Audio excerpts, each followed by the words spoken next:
اور حقیقی معنوں میں اسکول کھولے جائیں، نہ کہ صرف کاغذوں پر کارروائی ہو۔ سینٹرل اسکولز اور مرکزی وزارت فروغ انسانی وسائل کے تحت چلنے والے تعلیمی اداروں میں مسلم طلباء کے لیے نشستیں مخصوص کی جائیں۔ آل انڈیا تنظیم علماء حق حکومت سے یہ بھی مطالبہ کرتی ہے کہ سیاہ قانون، قومی شہریت قانون، تینوں زرعی قوانین کو واپس لے اور NRC، NPR وغیرہ پر روک لگائے۔ آل انڈیا تنظیم علماء حق کشمیر میں کشمیریوں کے حقوق بحال کرنے کا بھی مطالبہ کرتی ہے۔ آل انڈیا تنظیم علماء حق یہ بھی مطالبہ کرتی ہے کہ احتجاج کرنے والوں جیسے مسلمان اور سکھ کو دہشت گرد، ٹکڑے ٹکڑے گینگ وغیرہ کہنے والوں پر لگام لگائیں۔ جتنی بھی امت ہے مسلم کمیونٹی، اس کے ہر پروفیشنل کو، ہر پولیٹیکل لیڈرشپ کو، ہر فرقے کو ایک پلیٹ فارم پہ آ کے ہمیں جو ہمارا گورنمنٹ کے طور پہ جو سینسس کے طور پہ 15% حق ہے، اس کے لیے نہ صرف یہاں کھڑے ہو کے یا ان اجلاسوں میں مطالبہ کرنا چاہیے، بلکہ سڑک پہ اتر کے احتجاج کرنا چاہیے، جو کہ ہمارا قانونی اور آئینی حق ہے۔ اس کے بغیر یہ بہری اور گونگی سرکار جو کہ آئین کے خلاف کام کر رہی ہے، ملک کے خلاف کام کر رہی ہے، ملک کو کمزور کرنے کا کام کر رہی ہے، کوئی بھی ہمارا مطالبہ سننے کے لیے تیار نہیں ہوگی۔ دوسری بات میں آپ لوگوں سے یہ عرض کرنا چاہتا ہوں کہ اپنی طاقت کو پہچانیں۔ 15% کوئی کم نمبر نہیں ہوتا جو آفیشیل فگر ہے۔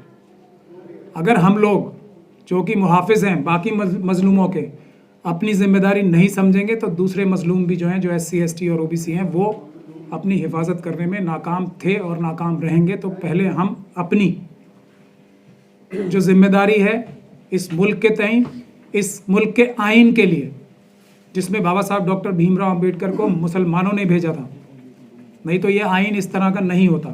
تو جو ذمہ داری ہم نے تب نبھائی تھی، آج اس ملک کے آئین کی حفاظت کرنے کے لیے وہ ذمہ داری نبھانے کا سب سے بڑا فرض مسلم کمیونٹی کے اوپر آتا ہے۔ اس کے لیے ہمیں اپنے ذاتی اختلافات چھوڑ کے ایک پلیٹ فارم پہ آنا ہی پڑے گا، نہیں تو اسپین کے بارے میں آپ لوگوں کو کیا بتاؤں، آپ مجھ سے زیادہ اچھی طرح جانتے ہیں۔ تیسری بات میں یہ عرض کرنا چاہتا ہوں، کیونکہ 5 منٹ ہے تو میں 5 منٹ میں انشاءاللہ ختم کروں گا، کہ ہورڈنگ یا ذخیرہ اندوزی اسلام میں حرام ہے۔ تعلیم کے لیے بھی یہی چیز لاگو ہوتی ہے۔ اگر ہمیں کسی بھی طرح کی تعلیم ہے، جیسے میں ایک وکیل ہوں، کوئی ڈاکٹر ہے، کوئی سوشل ورکر ہے، وہ بھی ایک طرح کی تعلیم ہے، ایک طرح کا شعبہ ہے، اس کی اگر ہم ہورڈنگ کریں گے تو وہ حرام ہے اسلام کے نظریے سے۔ اگر میں وکیل ہوں تو میری وکالت کا فائدہ ہر مظلوم کو اگر میں نہیں کرتا، اپنے اندر ہی وہ سما کے رکھتا ہوں، تو وہ حرام ہے میرے اعتبار سے، اور میں اسے سمجھتا ہوں عالم دین اس کی اور وضاحت کر سکتے ہیں۔ اسی طریقے سے نہ صرف مجھے اپنا علم پڑھانا ہے، بلکہ اس علم کا استعمال بھی کرنا ہے انصاف کے لیے، جو کہ اسلام کی بنیادی روح ہے۔ انصاف کے لیے اور برابری کے لیے کام کرنا اگر میں نہیں کرتا ہوں تو وہ بھی ذخیرہ اندوزی ہی ہے، وہ ہورڈنگ ہے، وہ ہمیں نہیں کرنی چاہیے۔ چوتھی بات جو بہت ہی ضروری ہے کہ ہمیں اپنے اندر جو آج ڈر آ گیا ہے اس کو ختم کرنے کے لیے پیش قدمی کرنی پڑے گی۔ ہم نہیں کریں گے تو کوئی نہیں کرے گا۔ یہ بات بھی ہمیں سمجھ لینی چاہیے کہ اگر ہمارا تعارف ڈر سے ہے تو شاید ہمارے ایمان میں کچھ کمزوری یا کمی ہے۔ تو یہ چند باتیں ہیں، اور اس کا سب سے بڑا معجزہ جو آپ لوگ دیکھ سکتے ہیں وہ میرے آفس میں جو ابھی ریڈ ہوئی ہے اس کو آپ دیکھ ہی سکتے ہیں سب۔ حالانکہ آج وہ موضوع نہیں ہے، لیکن موضوع اس لیے بنتا ہے کہ وہ جو حملے ہو رہے ہیں وہ ملک کی دشمن طاقتیں ہیں جو اس لیے ہم پہ حملے کر رہے ہیں، صرف اور صرف اس لیے کہ نہ صرف دلی دنگوں میں جو ثبوت ہمارے پاس ہیں صرف اور صرف وہ چھیننے آئے تھے، باقی سب چیزیں جو ہیں وہ ہمارے اور سرکار کے بیچ کی ہیں۔ اگر اس ملک کے ہوم منسٹر صاحب نے گناہ کیے ہیں تو اس ملک کا آئین اور اس ملک کا قانون اتنا طاقتور ہے کہ ان کے گریبان تک ہاتھ پہنچے گا، انشاءاللہ پہنچے گا۔ دنیا کی کوئی طاقت روک نہیں سکتی۔ اسی آئین، اسی قانون کے تحت 2 درجن سے زیادہ RSS کے سینئر آفس بیئرز اریسٹ ہو چکے ہیں۔ اسی آئین اور اسی قانون کے تحت پولیس کے لوگوں کے خلاف FIR درج ہو رہی ہیں انہی دلی دنگوں میں۔ یہ ہے علم کا ذخیرہ خوری نہ کرنے کا۔ طریقہ اور جو یہ ہونا چاہیے. آج ہمارے ملک میں جتنے وکیل، جتنے تعلیمی ادارے مسلم کمیونٹی کے ہیں، میں یہ سمجھتا ہوں وہ کافی ہیں کہ ہم اپنی آئینی لڑائی، اپنی قانونی لڑائی آئین اور قانون کے دائرے میں رہ کے لڑ سکیں. میں یہ بھی کہنا چاہتا ہوں کہ یہ راستہ کسی بھی اور راستے سے زیادہ طاقتور اور زیادہ مضبوط ہے. تو میرے 5 منٹ جب پورے ہونے لگے بتا دیجیے. تو یہ اس راستے کے علاوہ کوئی بھی راستہ اس سے زیادہ مفید بھی نہیں.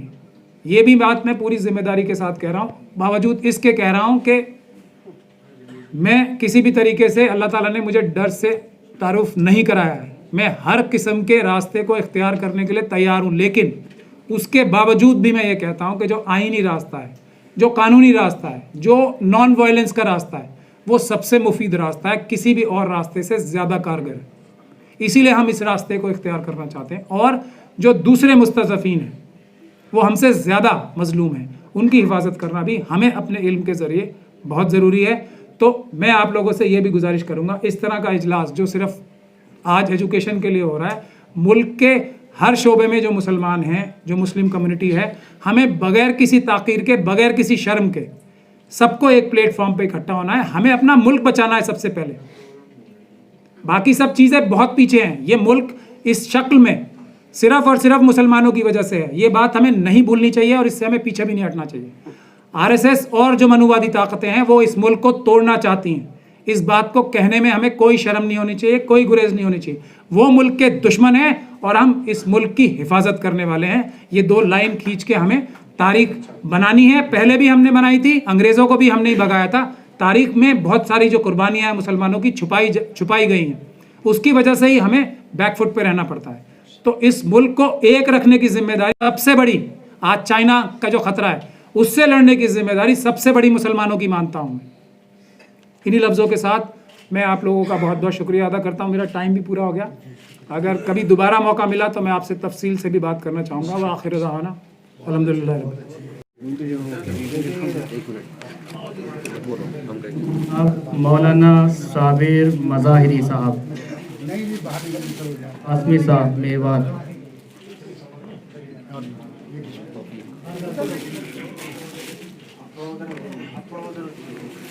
آئی ہروندر سنگھ صاحب، عالی جناب ASI ہروندر سنگھ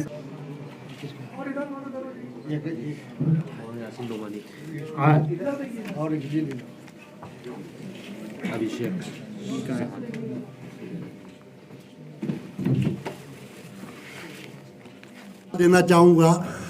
حال ہی میں آرمینیا اور ڈرون، آج پوری دنیا نئی ٹیکنالوجی پہ اسٹڈی کر رہی ہے کہ بغیر جہازوں کے، بغیر ایٹم ٹینکوں کے بھی لڑائی جیتی جا سکتی ہے، جو کہ آذربائیجان نے کر کے دکھایا. ہم اسرائیل اور ہم ایران کی حمایت کرتے ہیں اور امریکہ اور اسرائیل کی مذمت کرتے ہیں کڑے شبدوں میں، کیونکہ ایران کی ترقی کو روکنے کے لیے امریکہ اور اسرائیل نے ہر طرح کی پابندی لڑا رکھی ہے اور امریکہ پر لڑائی تھوپنا چاہتے ہیں. لیکن یہ پابندیوں کے باوجود بھی ایران نے اپنی سائنس، ٹیکنالوجی، ایجوکیشن کو اتنا آگے بڑھا دیا کہ آج وہ امریکہ اور اسرائیل کا مقابلہ کرنے کے لیے تیار ہے. Brothers and sisters in the room, today we are very pleased and honored to be with you, and of course we wish to appreciate the extension of this warm invitation for Mr. Maulana Muhammad Ijaz Qasemi. And also we should also thank all the speakers before us for their excellent speeches and remarks, particularly when it comes to education and unity of all Muslim brothers in all countries. I don't know really what to add.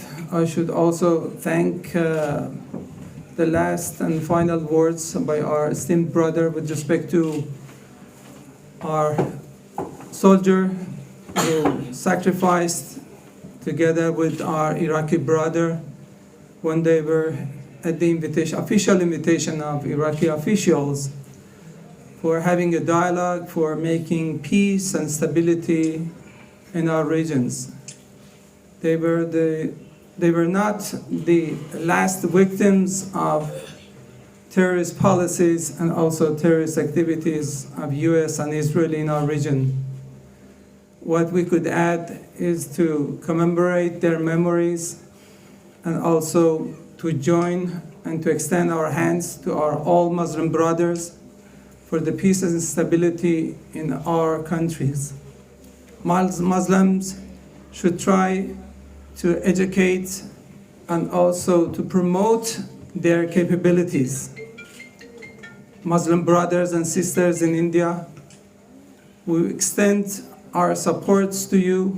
We hope that you will continue our peaceful coexistence with other minorities and other Hindus in your brilliant lands. Muslims in India has been always an undeniable piece of community. You have helped your lands to build and to come out of colonial areas. We think that you have been a strong voice in support of democracy in your good country.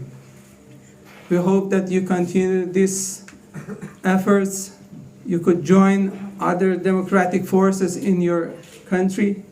You could also voice your support in support of other freedom fighters in other countries. Those living in Palestine, those living in Yemen, in Syria, in Iraq, and also in other non-Muslim countries. We Muslims, we have not been just supportive of each other. We have been supportive of all freedom fighters in the world. We are not just against a Zionist regime. We have all been against when the racist regime was in South Africa. We wish to continue this policy. We hope that Indian forces, non-Muslims, all together, hand in hands, try to join and keep peace and stability in your good country and try for the final better for everybody. Thank you very much. Wish you the best.